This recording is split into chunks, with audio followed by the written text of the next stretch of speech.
ಇನ್ನು ನಾಗೇಂದ್ರ ಅವರ ನಿವಾಸದಲ್ಲೂ ಕೂಡ 30 ಗಂಟೆಯಿಂದಲೂ ಕೂಡ ಶೋಧ ಕಾರ್ಯ ನಡೀತಾ ಇದೆ. ನಿನ್ನೆ ಬೆಳಗ್ಗೆ 7 ಗಂಟೆಯಿಂದ ಆರಂಭವಾಗಿರೋದು. ಬೆಂಗಳೂರಿನ ಡಾಲರ್ಸ್ ಕಾಲೋನಿಯಲ್ಲಿರುವಂಥ ನಾಗೇಂದ್ರ ನಿವಾಸ ಇಡಿ ತನಿಖೆಗೆ ಸಹಕರಿಸಿಲ್ಲ ನಾಗೇಂದ್ರ ಅವರು. ಬ್ಯಾಂಕ್ ಡೀಟೇಲ್ಸ್ ಹೇಳೋಕೆ ಮೊಂಡಾಟವನ್ನು ಮಾಡ್ತಾ ಇದ್ದಾರಂತೆ. ಬ್ಯಾಂಕ್ ದಾಖಲೆಯನ್ನು ತಂದಿಟ್ಟು ವಿಚಾರಣೆಯನ್ನ ಮಾಡ್ತಾ ಇದ್ದಾರೆ. ನಾಗೇಂದ್ರ ಮುಂದೆ ಕೂರಿಸಿಕೊಂಡು ದಾಖಲೆಗಳನ್ನು ಕೇಳುತ್ತಾ ಇದ್ದಾರೆ, ಹೇಳಿ ಇದನ್ನ ಅಂತೇಳಿ. ಬಟ್ ಮೊಂಡಾಟ ಮಾಡ್ತಿದ್ದಾರಂತೆ. ಬ್ಯಾಂಕ್ ಸಿಬ್ಬಂದಿಯಿಂದ ಹೇಳಿಕೆಯನ್ನ ಕೂಡ ಈಗ ದಾಖಲಿಸಿಕೊಂಡಿದ್ದಾರೆ ಇಡಿ ಅಧಿಕಾರಿಗಳು. ಆ ದಾಖಲೆಯ ಆಧಾರದ ಮೇಲೆ ಇವರನ್ನು ಕೂಡ ಪ್ರಶ್ನೆಯನ್ನ ಮಾಡ್ತಾ ಇದ್ದಾರೆ. ಬಟ್ ಈಗ ಸದ್ಯಕ್ಕೆ ಯಾವುದು ಕೂಡ ಉತ್ತರವನ್ನ ಕೊಡ್ತಾ ಇಲ್ವಂತೆ. ಬ್ಯಾಂಕ್ ಡೀಟೇಲ್ಸ್ ಅನ್ನು ಕೊಡ್ತಾ ಇಲ್ಲ, ತನಿಖೆಗೂ ಕೂಡ ಸಹಕಾರವನ್ನು ನಾಗೇಂದ್ರ ಅವರು ಕೊಡ್ತಾ ಇಲ್ಲ ಅನ್ನುವಂಥ ಮಾಹಿತಿಗಳು ಈಗ ಬರ್ತಾ ಇದೆ. 30 ಗಂಟೆಯಿಂದಲೂ ಕೂಡ ಇಡಿ ಅವರ ಶೋಧ ಕಾರ್ಯ ನಡೀತಾ ಇದೆ. ಬಳ್ಳಾರಿ ಅವರ ನಿವಾಸದಲ್ಲೂ ಆಗಿರಬಹುದು, ಈಗ ಬೆಂಗಳೂರಿನಲ್ಲಿರುವಂಥ ಡಾಲರ್ಸ್ ಕಾಲೋನಿಯಲ್ಲಿರುವಂಥ ಅವರ ನಿವಾಸದಲ್ಲೂ ಆಗಿರ್ಬೋದು. ಎರಡೂ ಕಡೆಯೂ ಕೂಡ ಶೋಧ ಕಾರ್ಯ ಮುಂದುವರೆದಿದೆ. ಈಗ ಅಲ್ಲಿ ನೋಟಿಸನ್ನು ಕೊಟ್ಟಿದ್ದಾರೆ.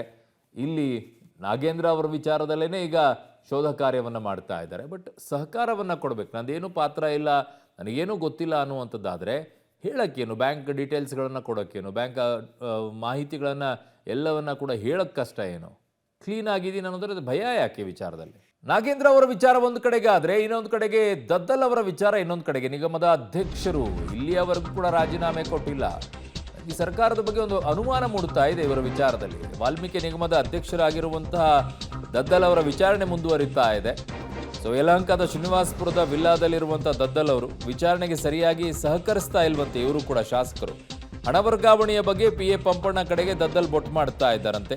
ಮತ್ತಷ್ಟು ಅಧಿಕಾರಿಗಳನ್ನು ಕರೆಸಿಕೊಂಡಿದ್ದಾರೆ ಇಡಿ ಅಧಿಕಾರಿಗಳು. ಎಲ್ಲವೂ ಕೂಡ ಉತ್ತರ ಕೊಡಬೇಕಾಗತ್ತೆ. ಉತ್ತರ ಕೊಡಲಿಲ್ಲ ಅಂದರೆ ನಿಮ್ಮ ದಾಖಲೆಗಳು ಉತ್ತರ ಕೊಡುತ್ತವೆ ಅಲ್ಲಿ ಏನು ಎತ್ತ ಅಂತ ಹೇಳಿ. ನನಗೆ ಈಗಲೂ ಅರ್ಥ ಆಗ್ತಿಲ್ಲ. ಸರ್ಕಾರ ಈ ವಿಚಾರದಲ್ಲಿ ಇಡಿ ಬರಬಾರ್ದಾಗಿತ್ತು ಅಂತ ಹೇಳುವಂಥ ನಾಯಕರು ಇರಬೇಕಾದ್ರೆ, ಇದೊಂದು ಚಟ ಅಂತ ಹೇಳಬೇಕಾಗಿರೋದಾದರೆ ಇವ್ರನ್ನ ಫಸ್ಟು ಇನ್ನೂ ಯಾಕೆ ರಾಜೀನಾಮೆ ಕೊಡಿಸಿಲ್ಲ ಇವರನ್ನ?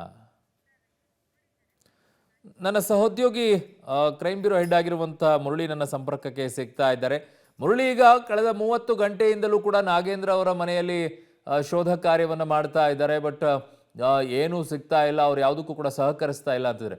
ಆರಂಭದಲ್ಲಿ ಹೇಳ್ತಾ ಇದ್ದು ನಾಗೇಂದ್ರ ಅವರು ನನಗೇನೂ ಗೊತ್ತಿಲ್ಲ, ಇದೇನೋ ಆಗಿದೆ, ಇದನ್ನು ಸರಿಪಡಿಸ್ತೀವಿ ಅಂತೆಲ್ಲ ಹೇಳ್ತಾ ಇದ್ದಂಥ ನಾಗೇಂದ್ರ ಅವರು ತಪ್ಪೇ ಮಾಡಿಲ್ಲ ಅನ್ನುವಂಥದ್ದಾದರೆ ಸಹಕಾರ ಯಾಕೆ ಕೊಡ್ತಾ ಇಲ್ಲ? ಹಾಗಿದ್ದಾಗ ಇದು ಅನುಮಾನಕ್ಕೆ ಮಾಡಿಕೊಡಲ್ವಾ ಮುರಳಿ? ಖಂಡಿತ ಅರುಣ್, ಯಾಕಂದ್ರೆ ಪ್ರಮುಖವಾಗಿ ಈ ರೀತಿಯಲ್ಲಿ ಇಡಿ ಅಧಿಕಾರಿಗಳು ವಿಚಾರಣೆಗೊಳಪಡಿಸಬೇಕಾದ್ರೆ ಯಾರು ಕೂಡ ತನ್ನ ತಪ್ಪನ್ನ ತಾವು ಒಪ್ಕೊಳ್ಳುವಂತ ಸಾಧ್ಯತೆಗಳು ತೀರಾ ಕಡಿಮೆ. ಯಾಕೆಂದ್ರೆ ಅದಕ್ಕೆ ಸಂಬಂಧಪಟ್ಟಂತೆ ಒಂದಷ್ಟು ಸಾಂದರ್ಭಿಕ ಸಾಕ್ಷ್ಯಗಳು ಮತ್ತೊಂದಷ್ಟು ದಾಖಲೆಗಳೇನಿದೆ ಆ ದಾಖಲೆಗಳಿಂದ ಅದನ್ನ ಫೈಂಡ್ ಔಟ್ ಅನ್ನ ಮಾಡ್ಕೊಳ್ಬೇಕು ಮತ್ತು ಅದಕ್ಕೊಂದು ಕ್ಲಾರಿಫಿಕೇಶನ್ ಅನ್ನ ಪಡ್ಕೊಳ್ಬೇಕಾಗಿರುವಂಥದ್ದು.